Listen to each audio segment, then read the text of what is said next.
Well, we'll go ahead and get started, and I think we might have more folks join us along the way, but want to welcome everyone. And let me make sure the recorder is on. Let me double check. Just a reminder, by the way, for those of you who are new to our community, we do record our programming so that folks can later watch, but we do know people have different levels of privacy they need, so feel free to turn off the camera if you want to change your name on Zoom is completely fine, whatever you need to do to feel comfortable in this space. But anyway, I want to welcome everyone to the Spinoza Havurah for this Shabbat gathering. This time will mostly be I will be sharing a Devar Torah, and then we're going to be moving into discussion. So it won't be a full blown service this time, but we'll focus mostly on some Torah study and discussion from our humanistic perspective. For those of you who are new to our community, I do want to mention a few things. One, of course, is that when you're not talking, be sure and mute, so it just helps us with control background noise. Also, if you're not on our email list, please email spinozahavurah@gmail.com, and I'm going to put that in the chat. And Paula and Betty Ann, they are the ones who respond to those emails, and they send out the announcements when they come of our services and other things. So it's a great way to stay in touch with us. And other than that, we're just really glad to have everyone here today. So to get us into the spirit of this time together, where did I put my siddur? I did want to sing a little song. This is one, I'm going to do this one more time. It's a new melody I've worked up to go with Martin Demagios, who's one of our leaders of our community, his siddur, entitled Tefillotenu, a spiritual humanistic siddur for Shabbat. So I really like his English translation of the Aleinu, or his, I should say, a reinterpretation of the Aleinu. So I'm going to sing this. It's a melody I've worked up, and I'm just doing it mostly to kind of get familiar with this and to practice it. But I'm hoping for our next time I'm leading, I'm going to have a new melody for a different song in the book worked out. So Uh, that'll be fun. James, which page is it? Because I It got is, the book. sure, page 110. Thank you. You're welcome. And I'll also tell you, this melody is kind of meant to be a little bit, sounding a little bit like Debbie Friedman almost. So imagine someday, once I find someone who can help me with the guitar part, imagine a guitar in the background. So, it is upon us to praise the beauty of the world, to act and to labor to repair the world. For it is within our power, for it is within our power to build and repair, and it is in our hands to make liberation blossom. And we say, love, love will rule over the land. And on that day, humanity will be united, And on that day, humanity will be one in purpose. So, for this morning, the text we're going to be looking at is from the book of Numbers, and I'm going to pull that up real quick here. And I'm also, in just a moment, I'll share also a link to this in Safaria in the chat so that we'll have it on the screen in just a moment, but I know sometimes it's easier to follow along on another device maybe, so that's the link I, for Numbers 27. And so let me... I would just, sorry, would like to say that I read it in Hebrew, and the last line in Hebrew does not fit the translation in English. Oh, really? Okay, well, Yeah, it says, וביום ההוא יהיה אדם אחד, ויהודו אחד, and at this day, man will be one, and its destination will be one. And then in English, it said, and on that day, humanity will be united and one in purpose. It's not, I mean, it's got some overlapping, but sounds different. sure. Well, and I do think in this case, Martin is doing a reinterpretation, both on the English and the Hebrew Okay. text. So, because It's not the original Hebrew text either of the Aleinu. Mm-hmm. It's a rewrite on both sides, but I'm not fluent enough in Hebrew to catch the nuances on the Hebrew side at all. But yeah, it is a reinterpretation for sure. But thank you for sharing that with us. Okay, let me You're welcome. share screen and let's see here. I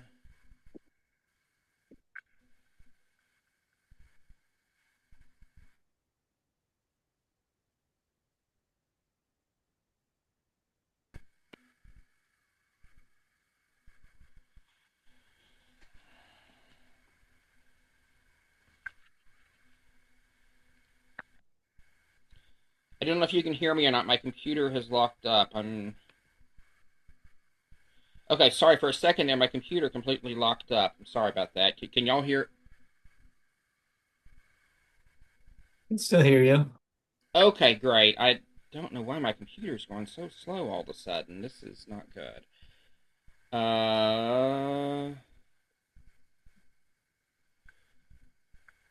I tell you what, we're not going to do the share screen because that's whatever reason. That's when I try doing share screen, I probably have too many things open. I'm gonna real quick close a couple of things real fast if that will prove things. If not, we'll do it a different way.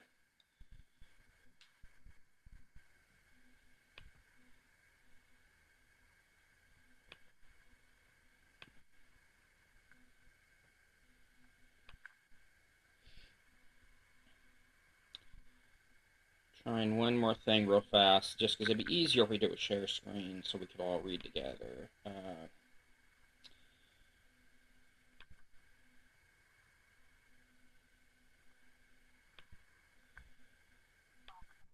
Okay, we'll try again, and we will see if that. Also, real quick, I'm also Paula and Betty, and I'm gonna make y'all co-host, just because sometimes I don't see the new people coming in when I have the share screen on. So let me do that real quick. Okay, y'all are co-hosts now, and then let me try sharing screen again, and hopefully it will work this time. There we go. Okay. So let's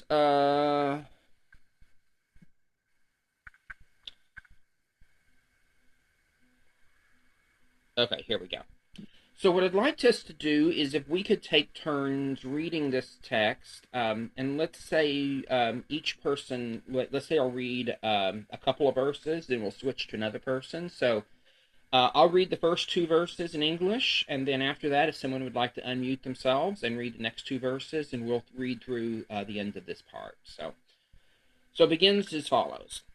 The daughters of Zelophehad of Manassite family, son of Hepher, son of Gilead, son of Machir, son of Manasseh, son of Joseph, came forward. The names of the daughters were Mahlah, Noach, Hoglah, Milcah, and Tisra. They stood before Moses, Eleazar the priest, the chieftains, and the whole assembly at the entrance of the tent of meeting, and they said,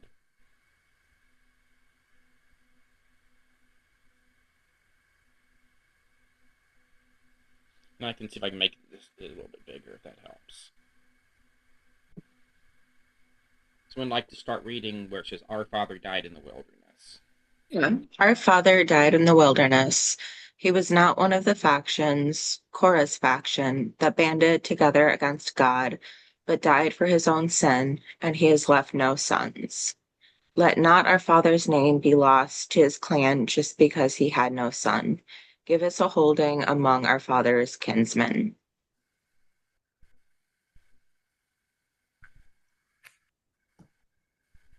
Moses brought their case before God, and God said to Moses, the plea of Zelophehad's daughters is just. You should give them a hereditary holding among their father's kinsmen, transfer their father's share to them.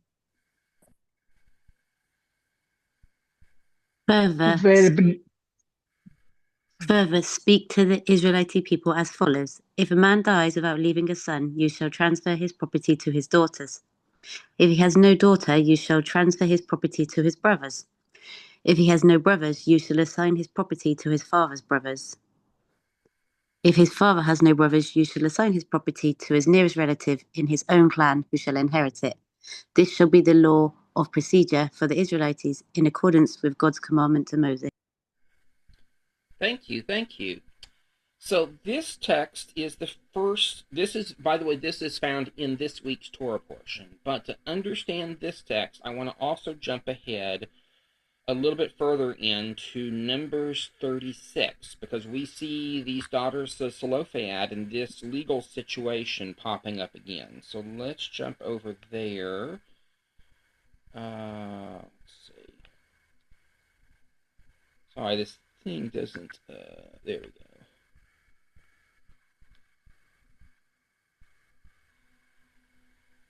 There, and there's Numbers 36. What I'm going to do, I'll do the same thing. We'll drop that into the chat if I can. Oh, no, I can't do that. Never mind. We will. Anyway, let's go ahead and read. This starts in, so what's happening is some time has passed, it appears. And now, though, the legal issue is coming up again. So I'm going to read the first few verses again, and then if others can jump in as well, we'll do the same thing for this text. The family heads in the clan of the descendants of Gilead, son of Machir, son of Manasseh, one of the Josephite clans, came forward and appealed to Moses and the chieftains, family heads of the Israelites. They said, God commanded my Lord to assign the land to the Israelites as shares by lot. And my Lord was further commanded by God to assign the share of our kinsman Zelophehad to his daughters. Now, if they become wives of persons from another Israelite tribe, their share will be cut off from our ancestral portion, and be added to the portion of the tribe into which they marry. Thus our allotted portions will be diminished. And even when the Israelites observe the Jubilee, their share will be added to that of the tribe into which they marry, and their share will be cut off from the ancestral portion of our tribe. So Moses, at God's bidding, instructed the Israelites, saying, the plea of the Josephite tribe is just.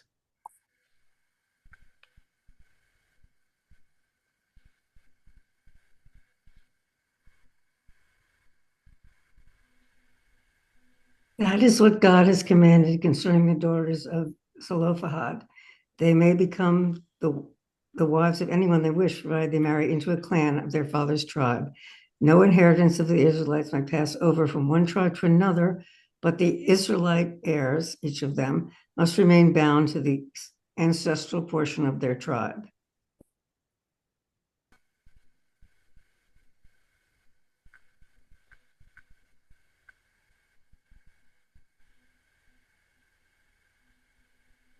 Every daughter among the Israelite tribes who inherits a share must become the wife of someone from a clan of her father's tribe, in order that every Israelite heir may keep their ancestral share.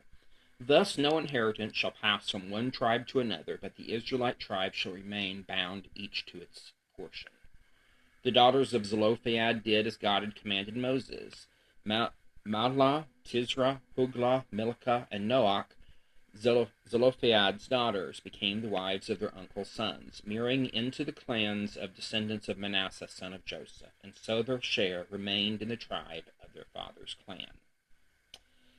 Okay, so these two texts taken together are pretty interesting in a lot of ways, and so I want to talk about them some today, and I'm especially going to be talking about them in the stance of my work, as I'm an attorney in my day job, you might say, and in that work, I deal with the law pretty often, and I also sometimes get the chance, because of I do some of my work involves international law principles.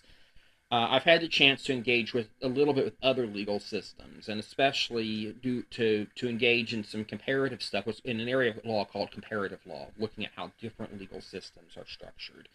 And so it's very interesting how these two stories about the daughters of Zelophehad and their inheritance, how it really taps into one of the major legal systems of understanding of the law. So I want to talk about that some, but also talk a little bit about some of the practical aspects of this text. So what I'm going to do, I'm going to share a little bit. A Devar Torah is the idea of a word of Torah. So I'm sharing. It is exegesis, talking to the text itself, but it's also saying what other principles are here, what other ideas are here, and then I'm hoping then from there we can flow into our discussion time to hear from each of you what Torah you have. And I say that very intentionally, is that in Judaism there's this idea of Torah being much more expansive than simply the 5 books of Moses. It's really all kinds of Jewish teaching.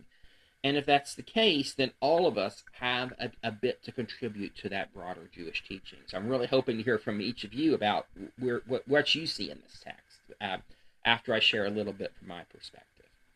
So in these 2 texts, we see circumstances in which groups of people confront Moses with an issue of unfairness that the previous law did not really address. In other words, this is a situation where that the legal system they have at that time didn't address these issues. So in the first circumstance, that was the one found in Numbers 27, the daughters of Zelophehad came to Moses with their concern about their inheritance and their father's legacy. The law and custom of their day was that inheritance was completely through the male line. So this fatherless all-female family was in trouble in their days. And I'll throw this out there for people, for any of you all who are fans of literature. I'm thinking about, if you remember in the Pride and Prejudice, and I just recently read a fan piece, The Other Bennett Sister, and throughout it, one of the plot elements was this issue of the inheritance. If the girls don't marry someone, the way the inheritance is set up, that could not be inherited by a daughter. It had to be inherited by a son, and all of this. So these issues are not as old as we might think they are. But anyway, in Numbers 27, we're in that world where that only males inherit. These daughters come forward. They present themselves, and they make their complaint. And this was bold. It was audacious. But again, this is, I think, is really a really important text for us in Judaism, because it shows us that we are supposed to be audacious in seeking justice. We are supposed to, if necessary, take it to the highest court, in this case Moses, to have our problems rectified, to seek out justice. So then what it says in the text is that Moses heard their complaint, and then he took it to God for the ruling. And when he did this, he came back with a ruling not just on this particular case, but rather he provided a new rule to govern future cases that fit this pattern. So then if we look at the second story in Numbers 36, again, this is a really continuation of the previous story. We see now the unexpected consequence of the previous ruling has become that other complainants, other kinsmen of these daughters have come forward and said, oh, wait, what's going to happen when these daughters marry outside the tribe? And when they do that, the inheritance, if it goes to them, and in their mind, in their world, extreme patriarchal world, women were not free moral agents. They were not seen as often independent of their own, certainly not as people that could own property. And so the assumption was if they marry outside the tribe, that means that the new tribe, the other tribe, gets the land. It's all about who the man is here. Obviously, that's not the world we live in, but that was their world. And in their world, they saw the unintended consequences. Their tribe was going to lose some of their land in this arrangement.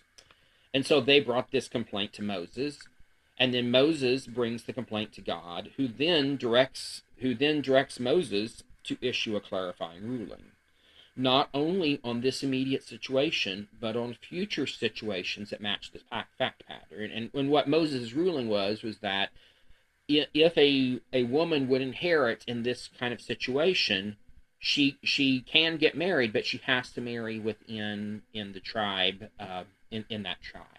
In other words, they don't want intertribal marriage because it would upset their property arrangement. Now, there are some good aspects of this story in our modern ears. Women seeking justice, women being heard in the courts, very powerful. What's negative to me, again, is this extreme focus again on the men. It's all about, at the end of the day, it's not even about the daughters of Zelophehad, it's about their dad and his legacy. I find that to be troubling. but that's there in the text. But also, if we look at this text, I think what's really maybe even a bigger deal than those issues are to see how this text shows how legal processing works, and really how that this ancient text reflects some very modern understandings of the law, particularly in what's called the common law legal tradition. Now, to give a quick little nutshell of what I mean by the common law legal traditions, if you look at all the countries of the world and look at how legal systems are structured in different countries, if you grossly oversimplify a very complicated thing, there are arguably four ways you can categorize legal systems, along with a whole bunch of hybridization between these systems. So those systems are the civil law tradition, the common law tradition, religious law systems, and customary law traditions. Now, the civil law system is a form of a legal system that represents a pretty big chunk of the world. It is rooted in Roman and Germanic legal systems. In a civil law traditions, we have laws that are written down, codified in excruciating detail. And in the civil law system, judges have a much more limited role to play. They certainly do interpret the law and engage with the law, but they don't shape the law, which is very different than how it works in the common law system.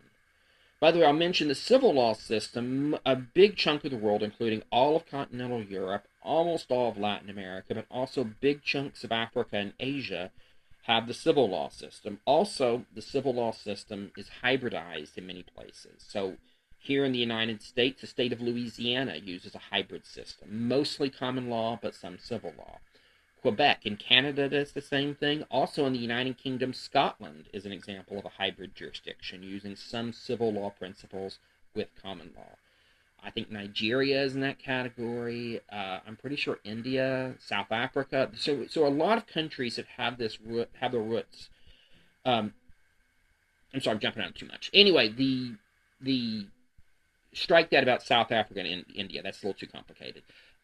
Anyway, the civil law system covers a big chunk of it, but the common law system is what I really want to focus on today. The common law system, it has its roots in English law from the time of the Norman Conquest. And in that system, instead of everything being written down in codified detail, instead, judges are charged with interpreting and even shaping the law to deal with unique circumstances. By the way, this is the legal system used in the United Kingdom. Again, Scotland is that hybrid example.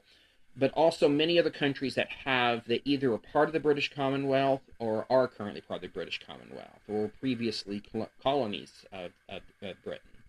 That includes the United States uses common law for the most part. Canada does. And about 1/3 of the world's population lives under common law systems. Finally, the other two I mentioned was customary law traditions, which is basically forms of law that are rooted in pre-colonial ideas of the law in many parts of the world. And finally, there's religious law, and I'm using that term specifically to refer to fully fleshed out religious legal systems. And in that, I'm thinking specifically about halakha in the Jewish context, but also Sharia in the Islamic sense. And in both of those traditions, there is established case law, there's a long interpretive tradition, and that's part of that religious law system. So anyway, of all of these systems I just talked about, I actually think the story of the daughter of Zelophehad really, in many ways, looks the most like the common law system. Actually, not the religious law system in some ways, but maybe more in the common law system. And so let me explain a little more what I mean by that and why that's important. In a common law jurisdiction, decisions are never or should not be made on abstract principles alone. In other words, courts don't make rulings in advance of a problem, but rather they always have to be based on actual facts brought up by complainants. In other words, the law is not decreed by a judge independently, but rather based on a case in controversy. And that's exactly what happened in this case in the book of Numbers. You had actual complainants come forward and say, there's a problem. My family is being wronged, or my tribe is being wronged. I have a complaint. The common law system depends on people bringing complaints. Also, this is an important element that complaints about it being a complaint-driven process, because it's also important to note that judges are human beings. They are not omniscient. In fact, Rashi's commentary on this text said something very important, said that the daughter's eyes saw what Moses' eye did not see. Now, Moses is the judge in this case. He's making, now, again, it says God, but Moses is the human being who's uttering this stuff. Moses didn't see the daughter's injustice until the daughters brought it to his attention. In other words, complaint-driven systems depend on the idea that judges are not omniscient. Judges are human beings. Thirdly, in a system like this, we have a principle called stare decisis. Stare decisis is a Latin term that, in paraphrase, means basically the logic of past rulings is upheld. In other words, when courts have worked through an issue, unless there's an overwhelming good reason, you follow the past traditions. However, what happens when a previous decision is incomplete, like we had from the first part of the stories we read today? Later rulings can clarify. Later rulings can say, well, the court previously ruled this, this, and this, but in this situation it's different, and here's why. In fact, as a lawyer, when I'm arguing a case in court, I often will have to talk about case law that I don't like, that hurts my client's side. The ethics rules say I can't ignore those cases, but instead what I do is I'll say to the court, Your Honor, this case says this, this, and this. And I know this looks bad for my client. However, my client's case is different because of these other factors. Because these other factors means it should be considered differently. In the same way here, in a common law system, you have this ability of flexibility, this ability to deal with changing circumstances. Finally, in a common law system, it hinges very much on the fact that decisions are actually recorded. Without case decisions being recorded, it doesn't work, because how do you know what past courts have ruled? Now, it's interesting, in the Tanakh, Jewish scriptures, we have occasionally cases like this where we see a case fleshed out, we see it re-examined. But where we see a lot more of this is in the Talmud, that great Jewish interpretive tradition that came after Tanakh, that engaged and argued and grappled with very pressing issues. And so in the Talmud, you often see this give and take, and the recording of not only of the opinions, but the dissenting opinions. And that's another big element of Judaism that is also a big part of the common law tradition. In fact, if you're familiar on the U.S. side of things, our Supreme Court rulings, it's not uncommon for there to be a majority opinion where one justice says what the majority says, but then there'll be dissenting opinions where judges who got outvoted will explain why they think the majority was wrong, and they'll articulate the principles that they are hoping that future courts might look at in re-examining the issue. So anyway, those are some of the elements of the common law system that I think are present actually in this text. Now, there's one big difference, though, in this text compared to the common law system, and that is who makes the final ruling. Again, here normally it's going to be a judge or a jury, but in the text we just read, it's God that makes the final ruling. So what do we do with that? As humanistic Jews, we of course do not believe that there is a God who intervenes in human history. We have complicated ideas about what God may or may not be, but what we all agree on is that God doesn't interfere. And so what do we do with this? Well, I think there's a few possibilities. One possibility, of course, is that Moses is the one making these rulings, but he's doing them in the name of God to give them credibility. But in reality, these are his human rulings. I think I like this idea for a few reasons. One of the biggies being it helps to explain if God made the ruling. What I find interesting is in Numbers 27, God understood, the daughters, their justice issue is most important. Numbers, a little bit later, we see, well, yeah, that's important, but we also have to respect the property lines. And so you see God changing God's mind, or God clarifying things. If God is omniscient, God shouldn't be changing God's mind. God should have known originally what the rule should have been. So I personally take it that way. I think the best explanation is that Moses is speaking in God's name, but in a more of a mythological sense. There's probably other ways of understanding that. And so that brings us to our discussion time. I wanted to go ahead and open this up now for us to talk about this some more, to talk about, one, what do we do with that? But also, what do we do with, are there other ways that these principles of looking at cases of individual circumstances, how does this work for us? And are these principles only ones that are found in our secular court arena? Are they ones that also have relevance in religious and cultural context? I don't know.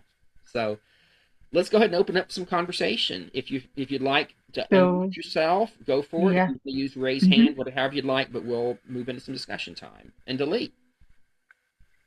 So firstly, I would like to address something in the text. When Bnot Tzlofachad, the daughters of Tzlofachad, are arriving to Moses with a plea, the Israelites are in transition from Egypt to the land of Israel. And so, of course, before, I guess they were subjected to the Pharaonic law, which I don't really know what it said about heritage and transferring property from father to daughter. I would be curious to know that. However, the Israelites' law is not shaped yet. They are in transition, so there's much more flexibility, I would guess, to be able to influence the process in a way that you couldn't do before. And of course, later, it was shaped again when they got to the land of Israel, and then they had this system of 12 tribes, which I guess maybe like a federation, with each of them having their own nuances of law and having to deal with one system. So I guess Moses was, this is only my educated guess, that Moses did not know how to respond because the law was not solid yet and prompt. So he went for advice and he came back with an answer that would please everybody, maybe, and would give the Bnot Tzlofachad, the daughters, some flexibility, but a limited one. So I would see it in lenses of transition, of being able to shape the law, because there is no law yet and there is no constitution and never had been in the history of the Jewish people. And this is very interesting. I would like to know what system did they pass from? What was the Pharaonic system? It would be very interesting to compare. Oh, I'm really curious about that too. Thank you for raising that. You're right. These transitional moments are huge.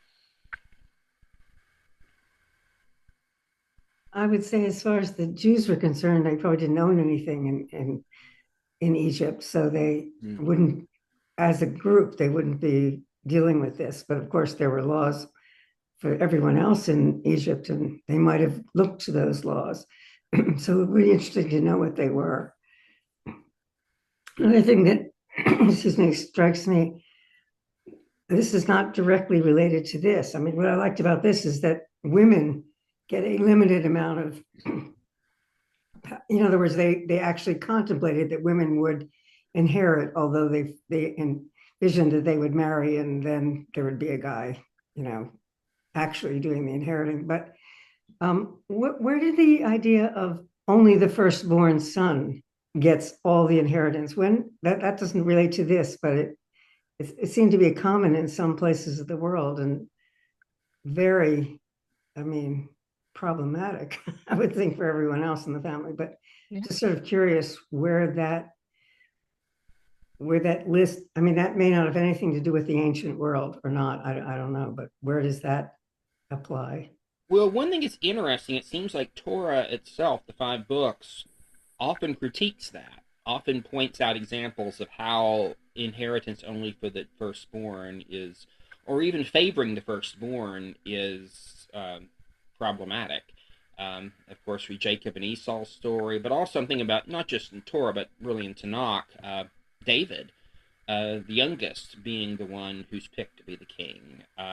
We see that whole issue of a younger one being lifted up. That's a motif that comes up a lot in Jewish scriptures. So it all Also, almost makes me think that the surrounding cultures had that rule, but maybe more and more there was critique of that in the Hebrew tradition. Maybe I forgot that the Jacob and Esau story was about only the firstborn inheriting. I forgot about that.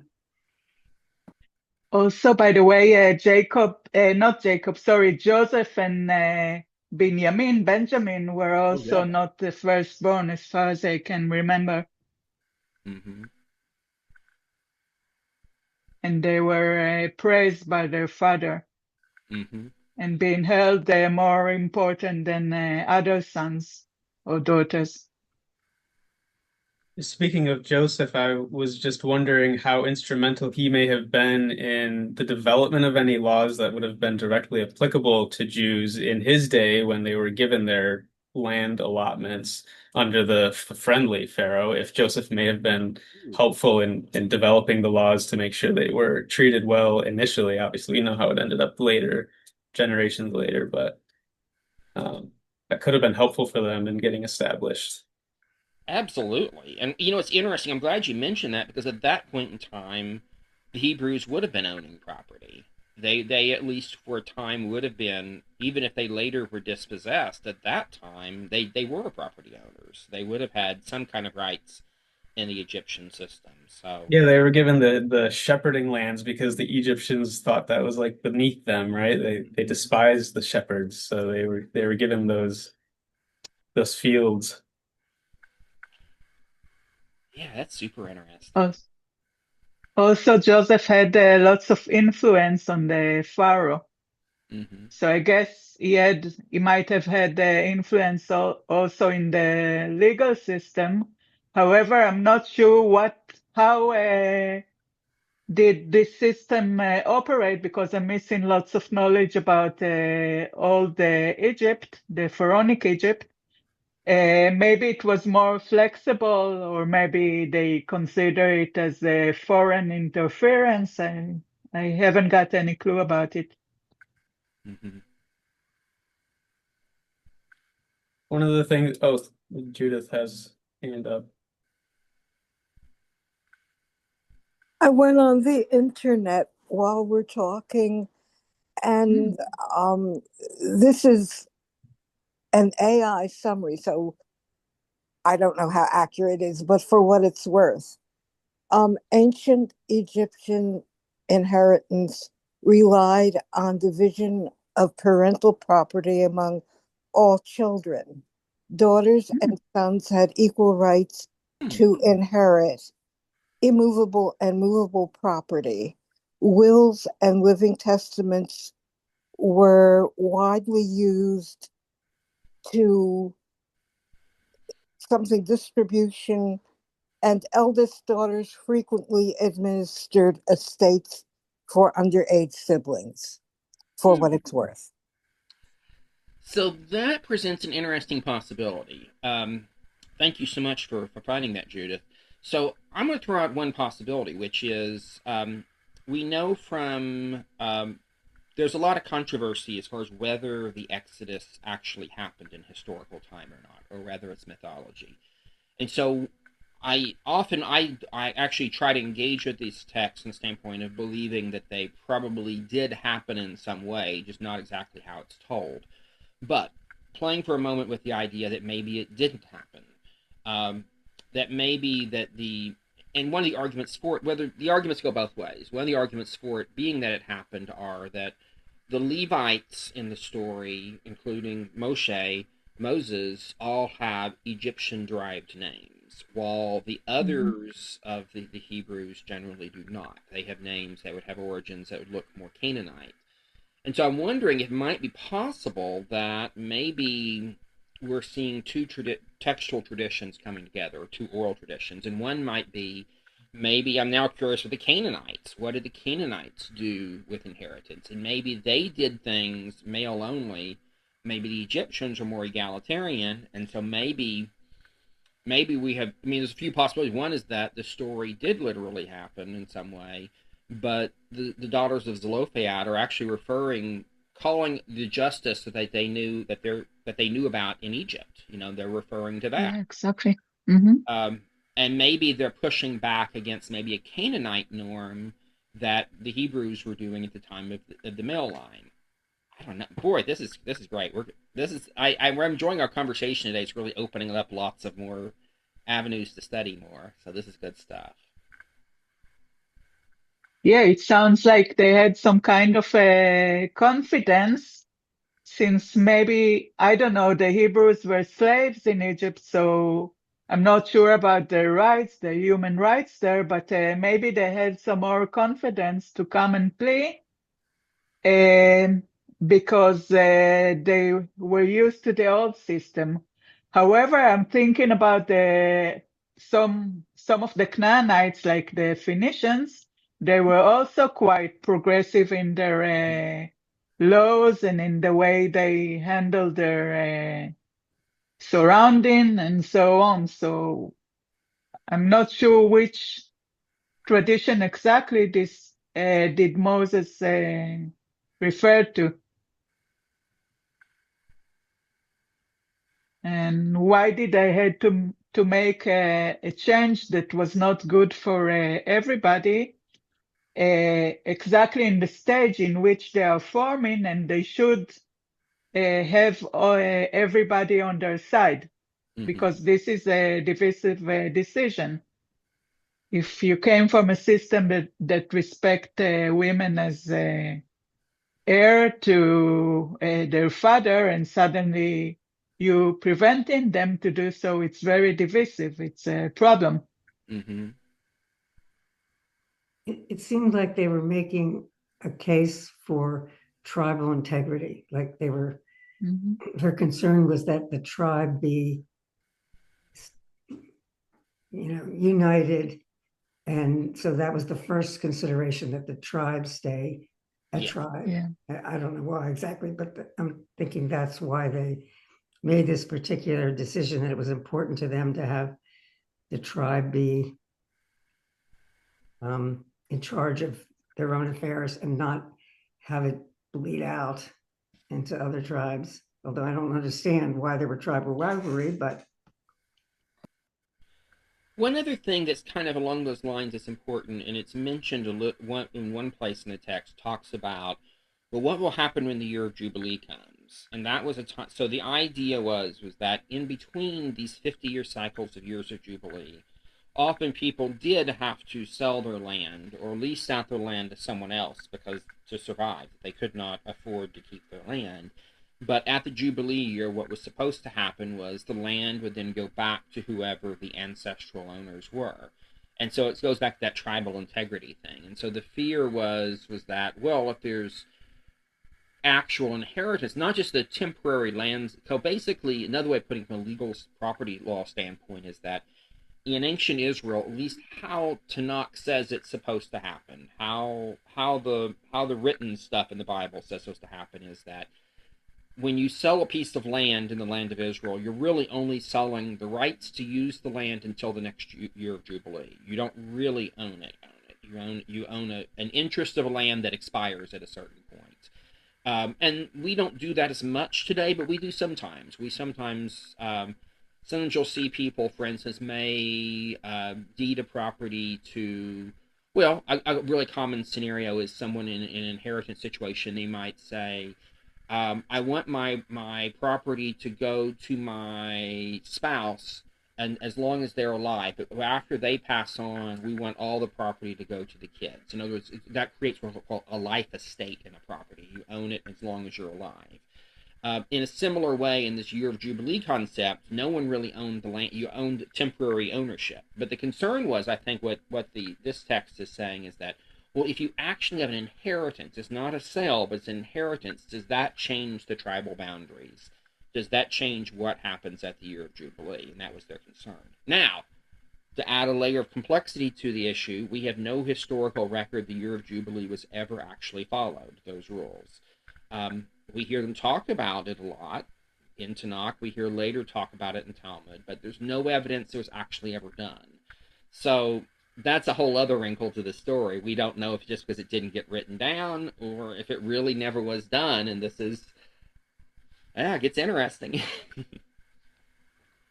I would also like to add that Tanakh is very different from the Torah, because if you follow the stories, at a certain point there are queens in Israel that have lots of influence. If you start from Jezebel is not a very positive figure, of course, and then Atalia.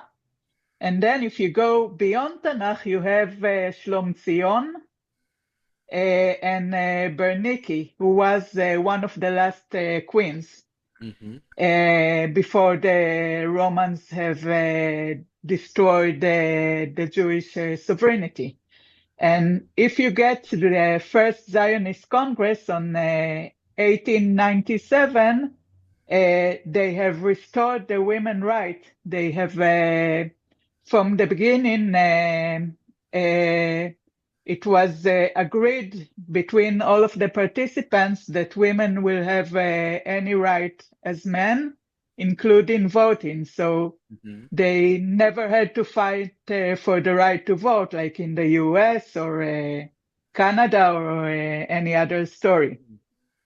So there are periods in which women are very inferior in the Jewish tradition until today. If you, of course, look at the Hasidic courts, for example, and there are periods in which they are more dominant. And it's very interesting.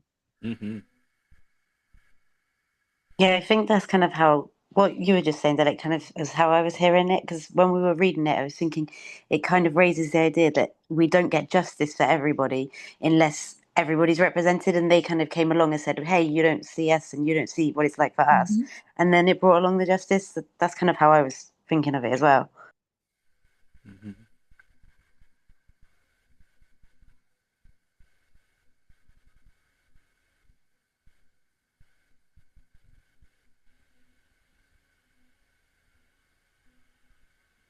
But when I think about the practice of what we do with this text, I think one of the things that really jumps out at me is that who today, in either legal context or just in our communal context, in religious communities and other things, who are we not hearing? I think one of the pieces, and I really like the Rashi commentary on this, saying that the daughters saw what Moses didn't see. But the brilliance of Moses was he did hear the daughters. He did listen to them. And so I think a good exercise for us is always to ask who is not being heard. I've been in part of religious communities that sometimes have for discussion time, actually make a practice of saying before you wrap up the discussion time, you say, is there someone here who has something to share that hasn't spoken? If you have something to share. And I kind of like that because it's a nod to saying we all have stuff to share, sometimes for various reasons. We may not feel comfortable leading with it. And yet at the same time, there's something really important when everyone gets heard. So I don't know, that was, to me, this text kind of speaks to that. And also speaks to, I think, one of the good things about Moses here was he did hear. He did hear the complaints. He took them seriously.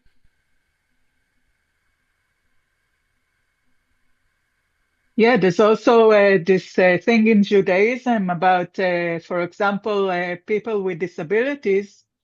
In Jewish Orthodoxy, they cannot do a bar mitzvah like everybody else. They're not allowed to stand and read their parasha, and only in the more progressive streams of Judaism, the conservative movement, the Reform, humanistic Judaism, they can actually be an equal members in community, which is, I think, horrible. Who else? Of course, you're talking about non-Jewish people, non-Jewish spouse of Jewish people that are not being heard in the community, and even in very progressive communities. I have been I'm an atheist, so it didn't work for me, but I have been in quite a progressive community here in Vancouver where people were complaining that the spouses, the non-Jewish spouses, did not they didn't have the same place as the Jewish members. They felt, I would say, detached from the community, not being consulted with fully, and so on. So that's a very valid point until today. Absolutely. Well, before we're coming towards the end of our time together, but I did want to open the doors for if anyone who hasn't spoken yet that might have something you'd like to share. And then I have a few closing thoughts at the end. I want to open the doors up. If anyone has something they've been wanting to share they haven't shared yet, please share it.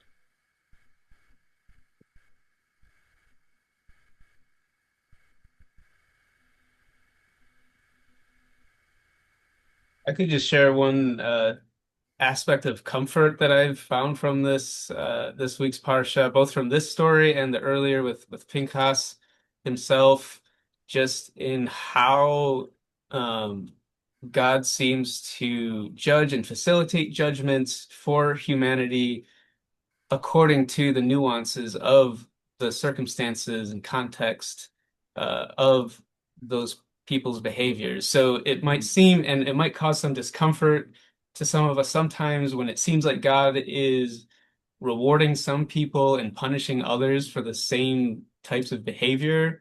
And we see actions with Pinchas and things like that behaviors that aren't promoted as normative necessarily, and yet God is rewarding.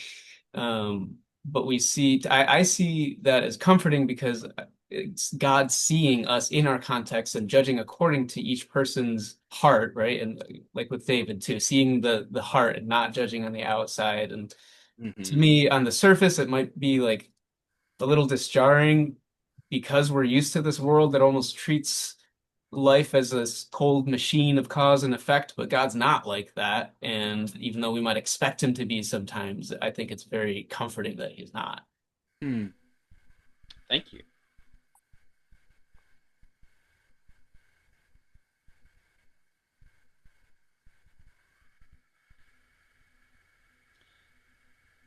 Well, to close out our time today, I did want to mention a couple of things coming up. I believe it's going to be next Shabbat.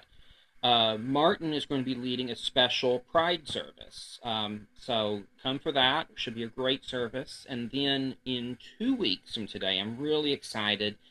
I'm doing we're doing something a little different we haven't done before, and that is we're going to have Torah be chanted in our service. My son he's a college student, but he's studying Hebrew, and he's convinced his professor to let him this fall do as an honors add-on to his class that he's going to get to chant Torah at our city's Reform Synagogue a few times this fall. And so I talked to my son and said, hey, you want to have a practice run with us? And he said, yeah.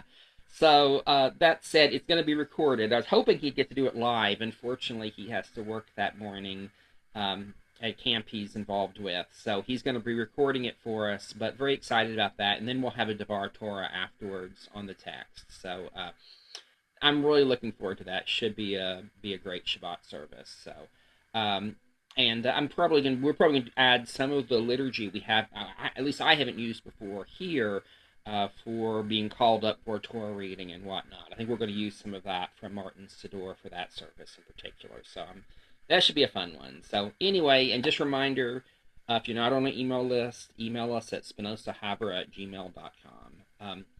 I'm going to go ahead and leave the Zoom open for a bit. That said, I'm going to have to go pretty quickly because I have family stuff because of being a holiday here in the U.S. and all.